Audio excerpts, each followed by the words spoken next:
Alain, propos sur la religion. Le temple.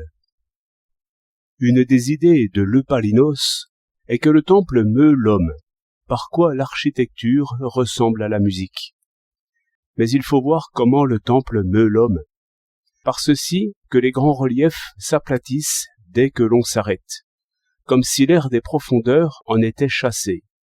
Au contraire, dès que le spectateur se met en mouvement, si peu que ce soit, le temple aussitôt déplace ses perspectives, et d'autant plus que les parties en apparence juxtaposées sont réellement plus éloignées les unes des autres. Mais c'est ce qu'il faut essayer, car on ne le croit jamais assez, en se déplaçant seulement d'un pas devant l'entrecoupement des arceaux et des flèches, ou devant les éclipses des colonnades. C'est explorer la profondeur, et se rendre sensible la solidité de la chose. C'est donc la mort de la chose dans son apparence qu'il faut vaincre par le mouvement. Ainsi, le monument nous appelle, mais d'une certaine manière, selon sa structure. Et Hegel a bien su dire que la cathédrale gothique forme le plus énergique appel, par l'opposition du dehors et du dedans, par l'énigme des contreforts et par la promesse des portes et cette foule pressée des statues qui nous font un chemin. Une colonnade grecque nous meut d'autre façon. Ainsi, la Madeleine serait plus politique que Notre-Dame. Mais de toute façon, il faut se mouvoir, et c'est par le mouvement que le monument nous fait penser. La peinture, au contraire, nous tient immobiles. Supposons un monument peint dans le fond d'un tableau.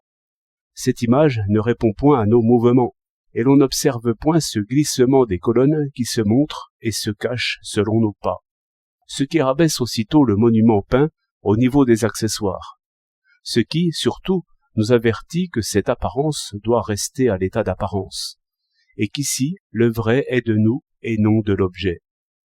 Il est donc profondément vrai que l'architecture et la peinture ne sont point du même âge, car le puissant objet de pierre nous tire à une pensée commune de manière à effacer toute méditation de soi sur soi.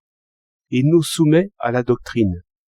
Mais la peinture, au contraire, par cette apparence désormais fixée, nie l'être et divinise l'existence.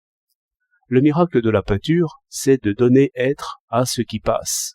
C'est pourquoi tout peut plaire en peinture. Un arbre, un nuage, un reflet. Par quoi nous voilà immobiles, en quelque sorte, à la seconde puissance.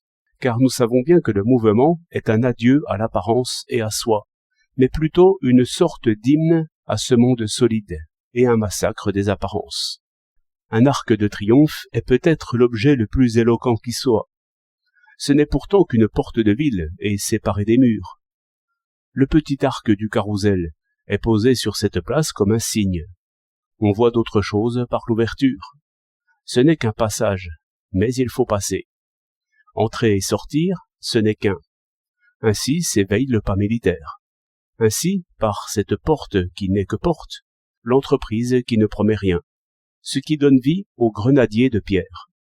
Il attend de partir. Et au-dessous, les ombres sur le sable stérile font oubli et désert. Car, par la vertu de ce monument, qui signifie absolument l'en dehors de soi, il y faut passer, mais on y peut rester. C'est tout à fait de la même manière que le temple meut l'homme, et encore mieux la foule, bien plus docile à ses propres mouvements. L'action de la musique est presque moins énergique. C'est donc une grande partie de la science des religions que la connaissance du lourd manteau qu'est le monument. L'homme ne peut comprendre cette contrainte qu'il éprouve.